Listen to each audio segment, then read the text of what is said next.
Good morning. This is the Blaine's World webcast that can be found each week on Facebook, YouTube, and LinkedIn. You can also listen on Spotify or Apple Podcasts. You get more information and listen to previous shows and find out more about this webcast at our website, which is behind me, www.blainesworld.net. I'm your host, Blaine Greenfield, and I'm here in my Zoom studio in lovely downtown Fairview, North Carolina. Each week, we focus on positive news and information about people and organizations in both Western North Carolina and throughout the country. And toward that end, it's my pleasure to introduce Karen Ingham, and she is founder of an organization called Let's Sew MadCo. And what you can do, guys, you can feel free to wave to all your friends and friends who are watching this. So if you're watching it, you see Cal, and you see Vicki. You can give us a big wave, Vicki. See if she's with us. That's Vicki. And I should mention that I guess I know Karen through work with the newspaper in Madison County, and she was born and raised in Rhode Island before coming to Western North Carolina in 2015. But one of the things I'm admiring about you, Karen, is your idea to give back to the community, and sewing, I guess, is your favorite pastime.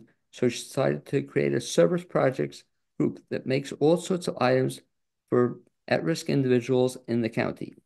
This past holiday season, the group made Christmas stockings for youngsters and contributed all sorts of holiday cheer to many. And so the question I ask, I guess, ask each of you, but first of all, I'll ask Karen, is how did you come up with this idea? Well, I had seen a video on something called Comfort Cases, and they are an organization that makes pillowcases for children because the man who created the project was himself a foster child. And he was talking about how the children, so some of them only have like a garbage bag to carry their stuff around in.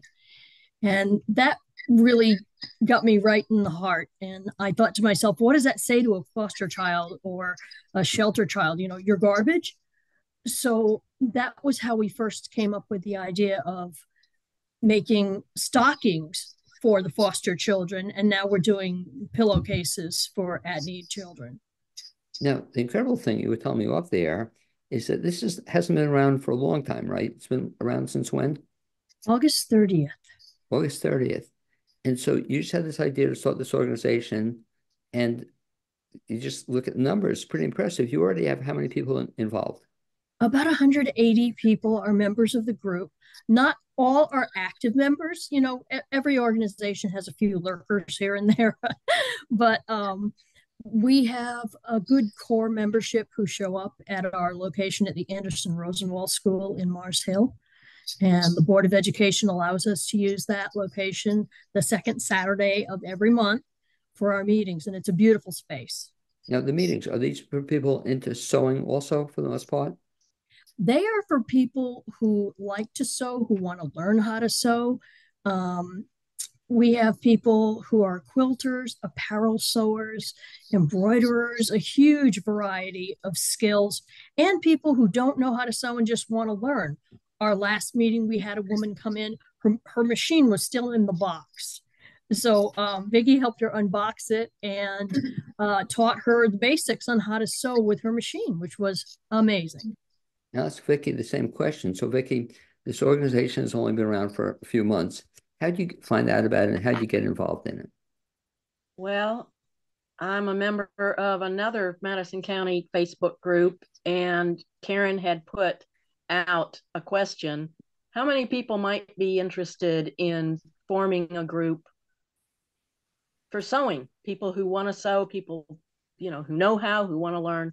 And I immediately said, yeah, I'm in. So What was the other group you said you were involved in? that was that Conscious Homesteaders, I think, of Okay. Madison County. Okay.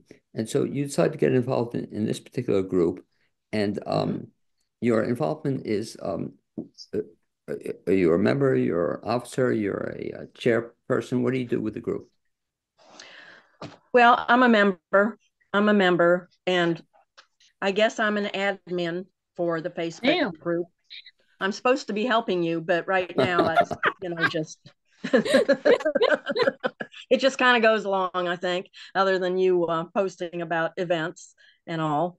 But yeah, I've been sewing my whole life, and I'm glad to help other people learn Now, how Callis, to sew. your involvement, I guess, a little bit different because I was asking you off the air. You haven't been sewing, I Mhm. assume, all your life. Is that correct? I have been That's sewing correct. most of Yeah. it. I'm sorry, I was asking Callis. Oh, I'm Yeah, sorry. sorry. So, how did you get involved in a sewing group? So I'm part of a group of people that is trying to start a community sewing space in Madison County, and a mutual friend of Karen and I's heard about what we were trying to do and what she was doing, and just put us together. So I immediately sort of was very interested in her project and what she was doing, and just signed up. How do you? I'm just curious. So, you were interested in starting a community sewing space. What got you interested in that? I'd seen a few that were very successful in other parts of the country, and thought that it was something that would go well in this county with all the people that are so interested in sewing. And yeah, just thought it would be a great project to try out. Now, the cool thing, right? You don't have to be then, and this is certainly a sexist statement, but you don't have to be a female to become involved in this organization or to supporting it. Callis, Nope. yeah. So, but you certainly being the exception. But you being the exception, I asked you off the air that you do some sewing yourself. Is that correct? I do some sewing, yeah, just sort of a little bit of basic mending and patches. And I took a sewing class at AB Tech earlier this year, and had a really wonderful time doing that. So I'm looking forward to learning more. It's interesting. I'll go to Karen on this.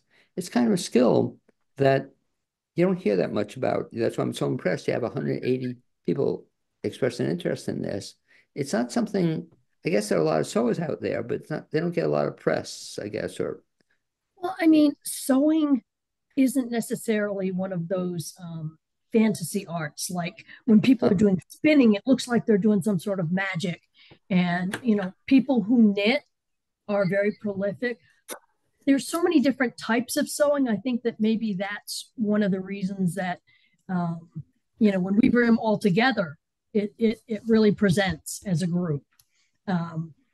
When Callis and I first met, it was pretty funny. We went together and had coffee a couple of times and talked about what his project could do and how it aligned with the mission of what I was trying to do with Let's Sew MadCo.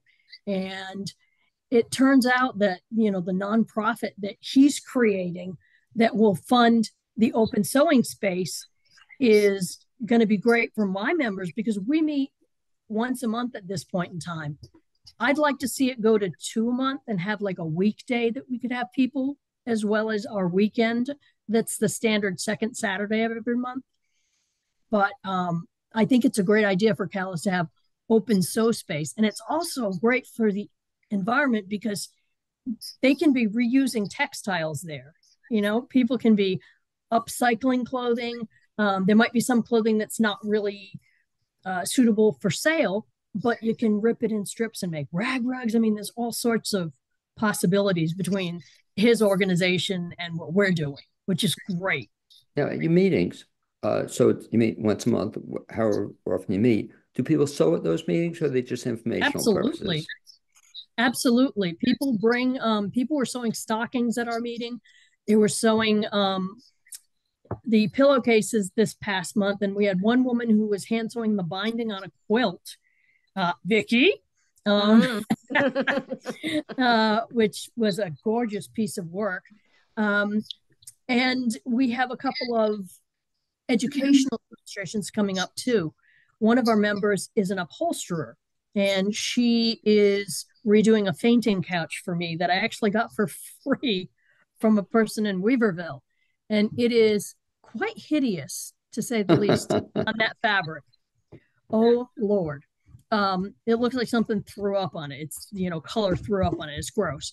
But it's got really good bones and beautiful carved mahogany legs and carved mahogany back. And so she is going to be reupholstering it for me. And she's also going to present us with a little demonstration at our February meeting. Do you remember when you started? Do you remember when you started sewing as a kid? Gosh, that was quite young. My older sister got a sewing machine for her birthday one year, and she was hardly using it. And I thought, I can make myself a jean skirt. So, I do things like cut the bottom of my jeans off and sew the seam together in the middle and the back to make myself a skirt, and then like fray all the edges. Keep in mind, it was the 70s, so things were really loose when it came to clothing. So do you still have, do you still have that skirt? That would never fit me in a million years. But it's just cool to still have it. Vicki, same question. Do you remember when you started sewing? Mm-hmm. Yeah. My mother sat me down in front of her at the sewing machine when I was about 8 years old. Good Lord. So by junior high, I was making my own clothes. When did you have your first sewing machine? When did I get my first sewing machine? Do you remember? I had graduated high school. Up until that time, I used my mother's machine. And so my oldest daughter has that machine now. Because I'm naive. When you talk about sewing through either Karen's group or what you do individually, I'm thinking, so I guess you could sew one of two ways. You could sew with a sewing machine, but there are plenty of people who sew without a sewing machine, right? You just sew on your own. Right. Are they related, or do you specialize in one or the other? Well, I'll ask Vicki. So do you use a sewing machine all the time for your sewing? Oh, yeah. 99% of the time I'm using one of my sewing machines. But then I occasionally will do some hand quilting. But most of the time I do machine quilting. And how many sewing machines do you have? Oh, 1, 2, 3. Wow. 4, 5, 6 of them, I think. But I mainly use 3. Yeah, but that's interesting. You use them for different kinds of purposes, or how come what are the 3? They're different kinds of sewing machines? Yes, I have a 1946 Singer featherweight machine, and I have a modern electronic machine. I have a heavy duty professional manual machine that I have on a quilting frame. I have a serger for finishing seams. Yeah, I've just got machines all over the place. Okay. Well, Vicki, I'll ask you, I'm impressed. I'll ask Karen, so how many sewing machines do you have, Karen? Right now, I own 2 regular machines and a serger. And one of the regular machines we loan out to members if they don't have a machine, so that money is not a problem when it comes to people wanting to learn how to sew. We loan them that machine. We also have donated from the community. We have free fabric and free patterns for people to use. And they all live in my driveway underneath my carport because I have no space to put them. But that's easy for people to come and poke around anyways. And Callis, back to your idea of a center, which I think is cool. So explain it, that it's going to be a facility that people can come in and sew. Will there be sewing machines there? Is that the idea? Yeah, definitely. We want to have a bunch of machines, all the materials and tools you'd need to sew, lots of big open space, just somewhere you can kind of pop in and have there be very few obstacles to completing whatever you're trying to do. Now, do you use a sewing machine? I do, yes. Okay. And so I got my first one last year, but it's really? a beautiful old 1970s metal Singer. Was that a hard thing to pick up, the concept?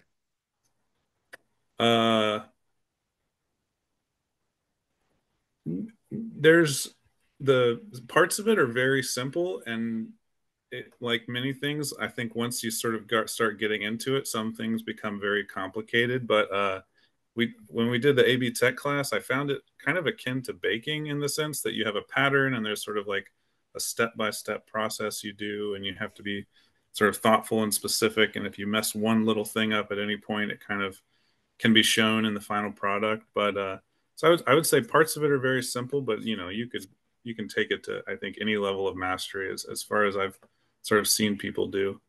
In that course, were you the only guy?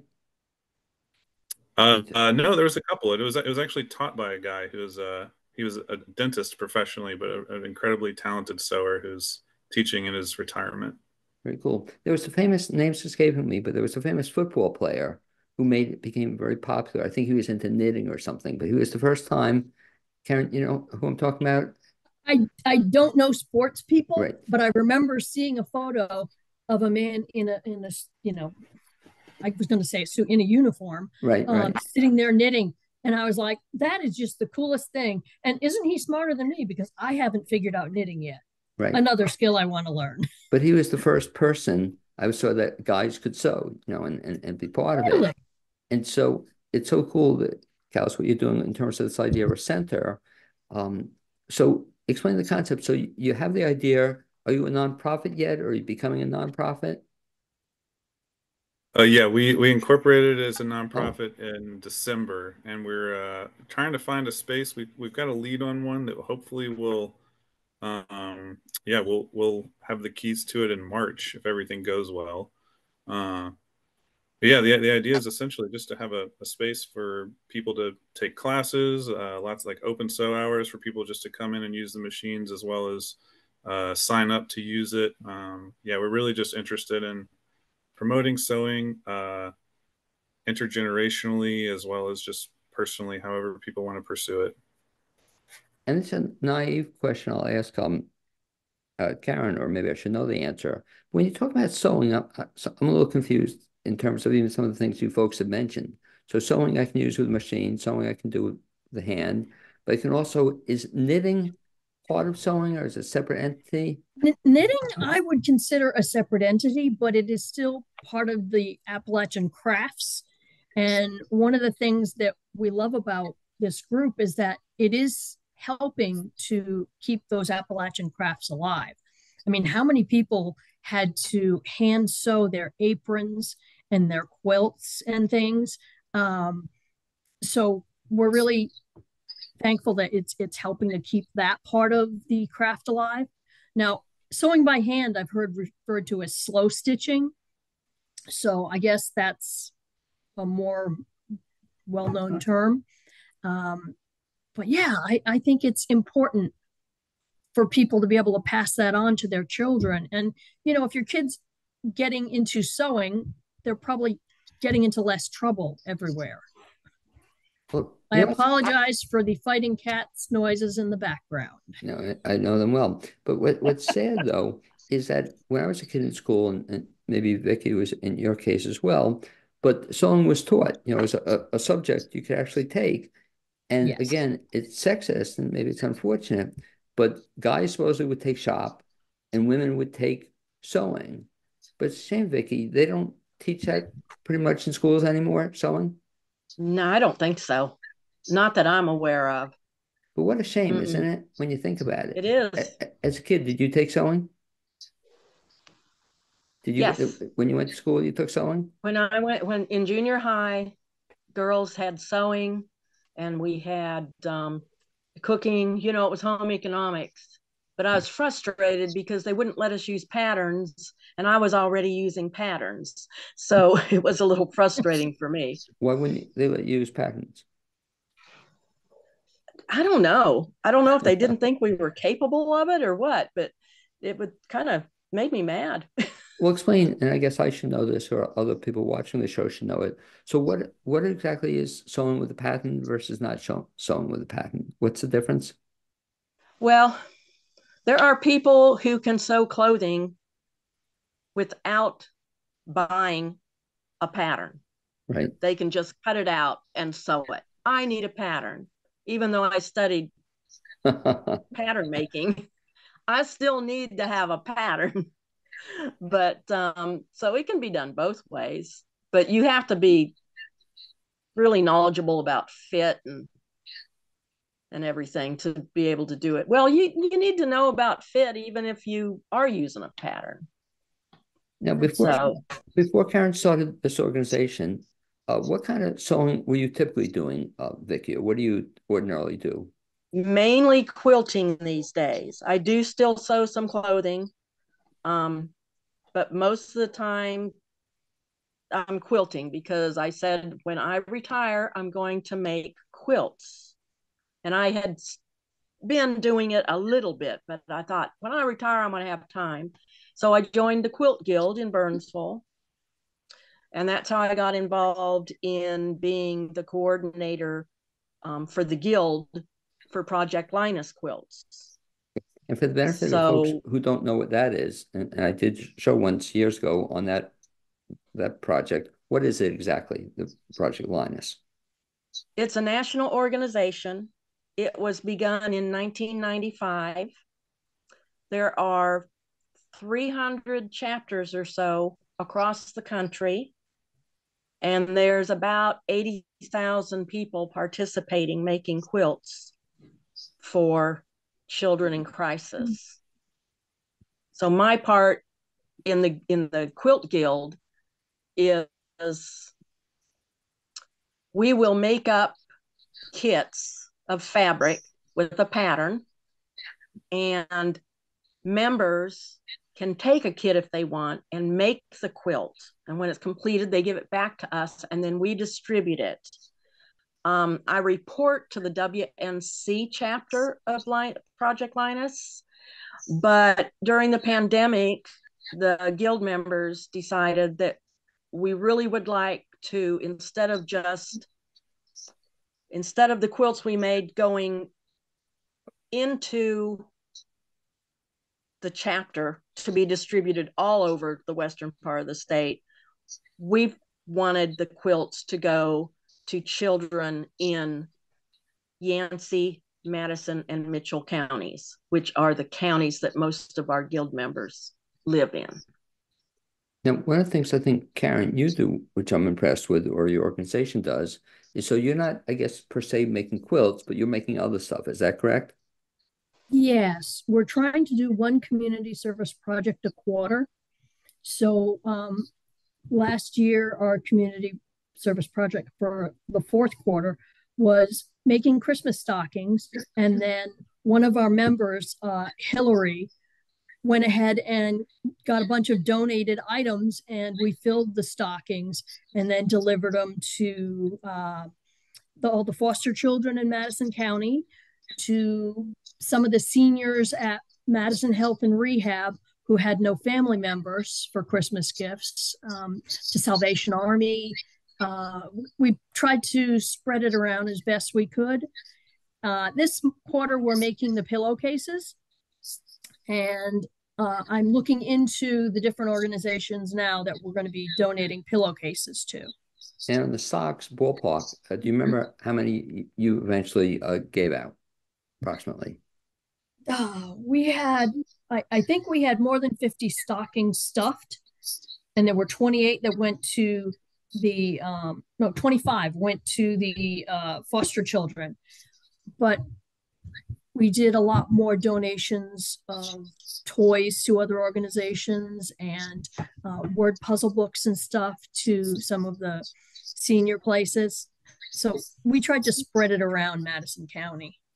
And the nice thing about the pillowcases, so they won't necessarily be stuffed. Is that correct?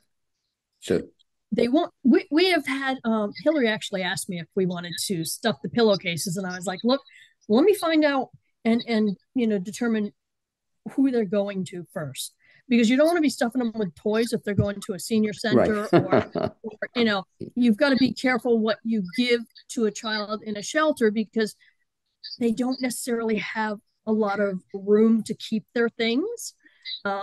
So we are just going to be making the pillowcases at first, and when I determine where the best, where the most need is for them, that's when we'll figure out if we're going to stuff them or what else we might do with them. Now, Callis, were you involved in either of those projects, or did you make any pillowcases, or not yet, but any stockings? Did you get into that yet? I wasn't involved in either of those, unfortunately. My Up until recently, my work schedule has been in conflict with the Saturday meetings, but I look forward to being more involved in February when that changes, and especially going to this upholstery Yes. presentation workshop.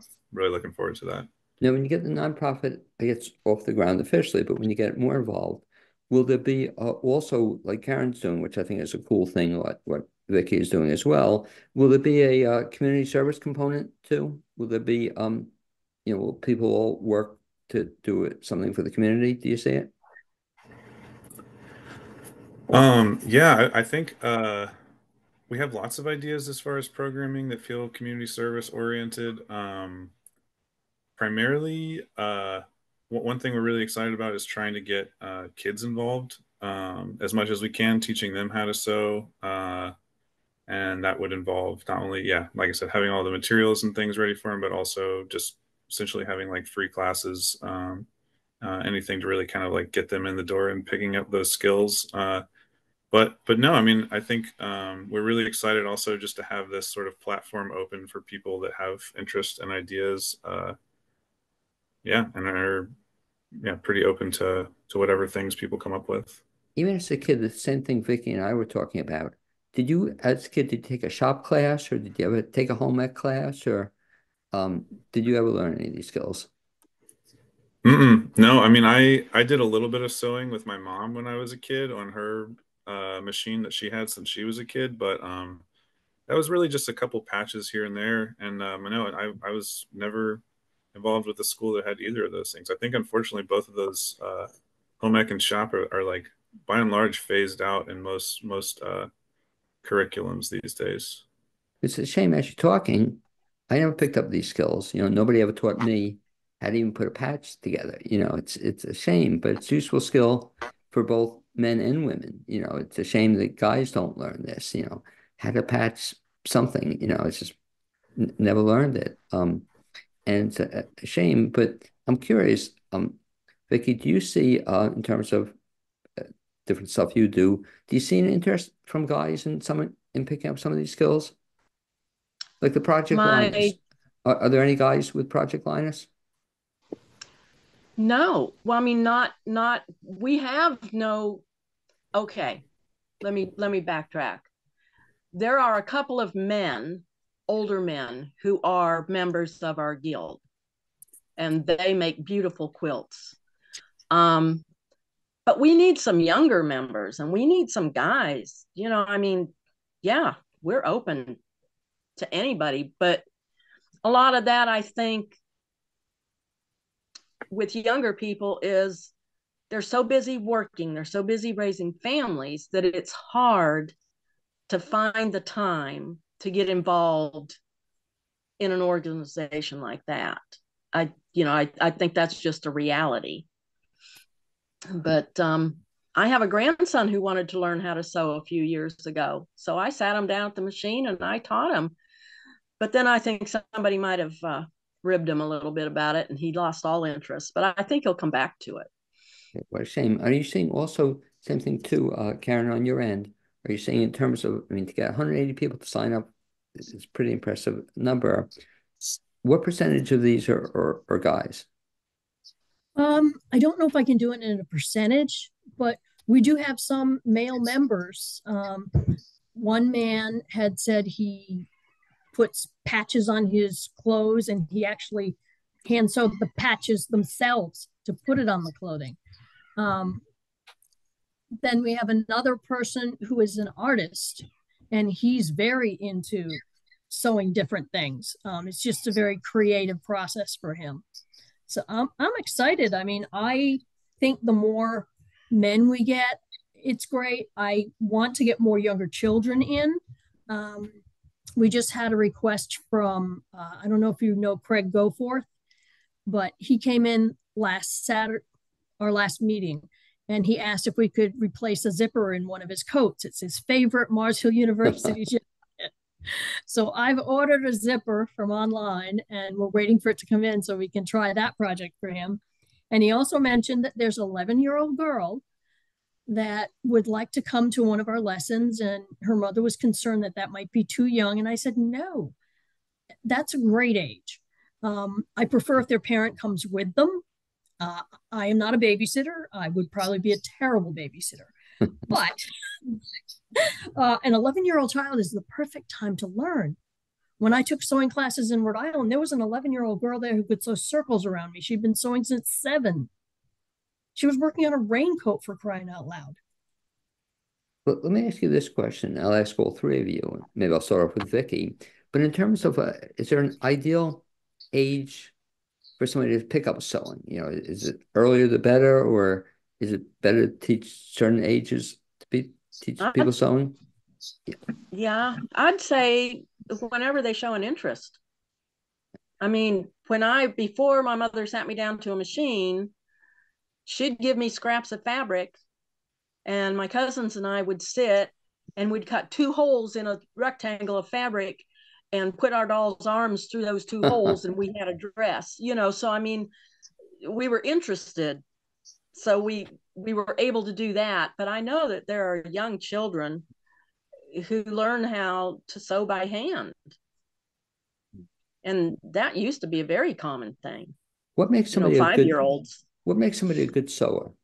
I don't know if that's the term, but you know, I mean, I guess there are different people. Some people sew better than others, I guess. What's the criteria to make you somebody good at sewing? You got to have some patience. Amen, girl. You got to have some patience, attention to detail. Don't get in too big a hurry. Okay, that's interesting. Callis, I'll ask the same question too. What do you think? I don't know if you eventually want to become very proficient sewing or just moderately proficient, but what do you think makes a good person to be interested in sewing? Makes a person interested in sewing? I mean, I think I don't know. I think the act of creation is just immensely satisfying, and there's something really it's this awesome sort of intersection of creativity and sort of an artistic flair with something that's oftentimes immensely practical, whether you're making, you know, a blanket or a quilt or your own clothing or something. So I think it really is just, you know, checks a lot of boxes and what humans love and enjoy and need. For you, is it a meditative experience also?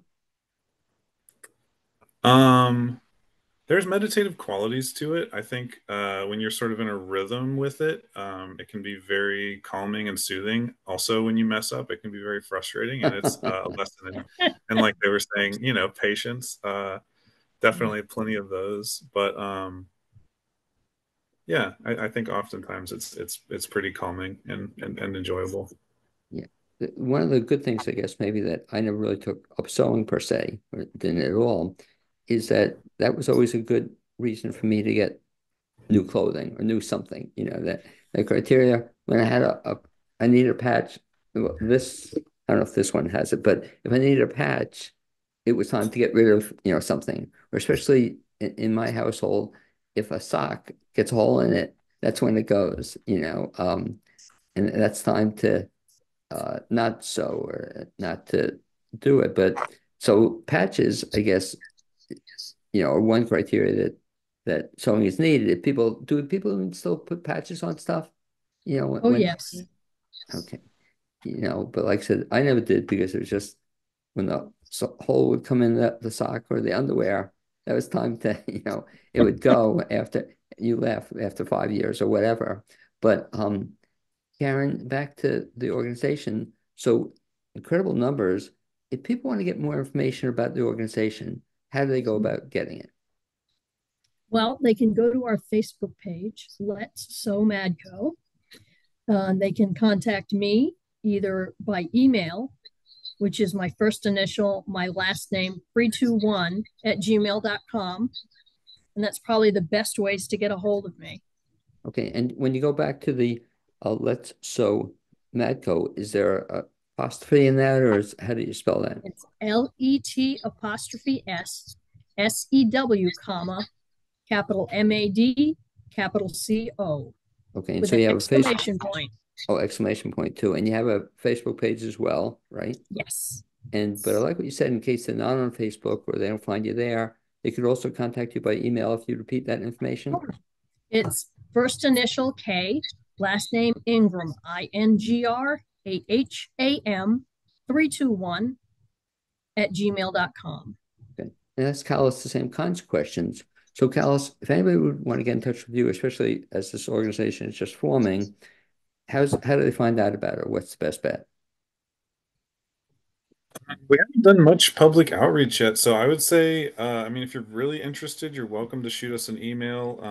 Our email is remnants, which is the name of the organization, thrift and sew at gmail.com. Otherwise, I would just join Karen's Facebook group, because I imagine we'll definitely be putting some feelers out there when we're up and running. And it's just, yeah, if you have any interest in what we're doing, that's a pretty amazing group. So. Okay. And I'll ask you down the road, when you start making public feelers or when you get it more off the ground, please let me know. We'll do a show on it then or something, especially when we're inviting people to join, would be the perfect time to really kick it off, I guess, the ground. But to Awesome. your credit, even though you haven't officially gotten off the ground, you're looking for places, and which is the hard part, you've incorporated as a nonprofit already? Yes. And the nonprofit is what? What's the name of it? It's called Remnants Thrift and Sew. Okay. And is there yet a Facebook page or Instagram page or something on that yet? We have almost no social media. Okay. So we're really hoping to get a physical space, and then, yeah, have that be the main vessel of outreach. Great story. Even though, food for thought, the idea of the physical outreach, you might get some people read about it, hear about it, or might be interested, have an idea for a space or something. It's just almost, or it's start posting on Karen's Facebook page as well, just that you're looking for ideas or looking for places to hang. I think it's a great concept. And Vicki, the same thing too. So you mentioned you're involved in a couple of organizations. Again, the one you were mentioned in your area, Madison County, what was that group again? I'm a member of the Mountain Peacemakers Quilt Guild in Burnsville. Okay, and that would be, just look it up. You'd find it somewhere, I guess, Facebook or. We have a website, Mountain Peacemakers quiltguild.org. Okay, so they can get information on that. And then the other organization you mentioned, the Linus Group. Project Linus, they have a website. It's projectlinus.org. Okay, and a really super organization. But the thing I'm wondering about with the two of you, or even three of you, is that it seems with what you're doing, there's a lot of overlapping with other groups. It seems like, it's just to be one thing. So I guess it seems like, Karen, yours is like kind of the catch-all to any group involved in any of these related kinds of subjects. Does that make sense? Anyone who does any kind of sewing or any other group is more than welcome. We say we welcome anyone and everyone. It doesn't matter what your political beliefs are, what your race is, what your age is. We don't care. We're coming together to sew, to have that sense of community, to give people a way to focus their energies in a good way. There's a YouTube channel I follow called The Last Homely House. And this woman, Kate Jackson, on the show always says, get out of your head and into your hands. And I think that that's a great way of telling people that don't get yourself all crazy in your head and get all, worked up about things in the world. Do something with your hands. Keep yourself busy and create. And that gives you a better quality of life right there. So I'm hoping that all the people who are in our membership and, working with Callis and Vicki are all open to that same philosophy. And as you're mentioning it, I'm involved in a national dementia group.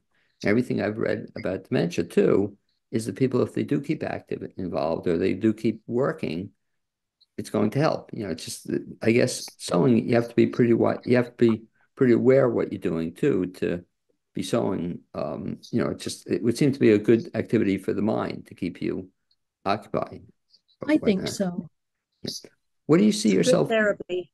Yeah, it would seem that but therapy also, I guess, Vicki, from a standpoint too, not only what you're doing yourself, but I think you alluded to the interaction with other people as well. It's just that I don't know if I've ever seen or heard about it, but it seems most people into sewing groups seem to be a pretty friendly group, or they seem to get along with each.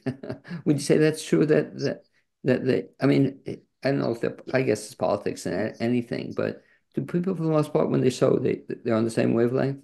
Would you say that's true? Yeah, when you're together sewing, then that's what you're doing. That's basically what you're talking about, and other stuff just doesn't factor into it much.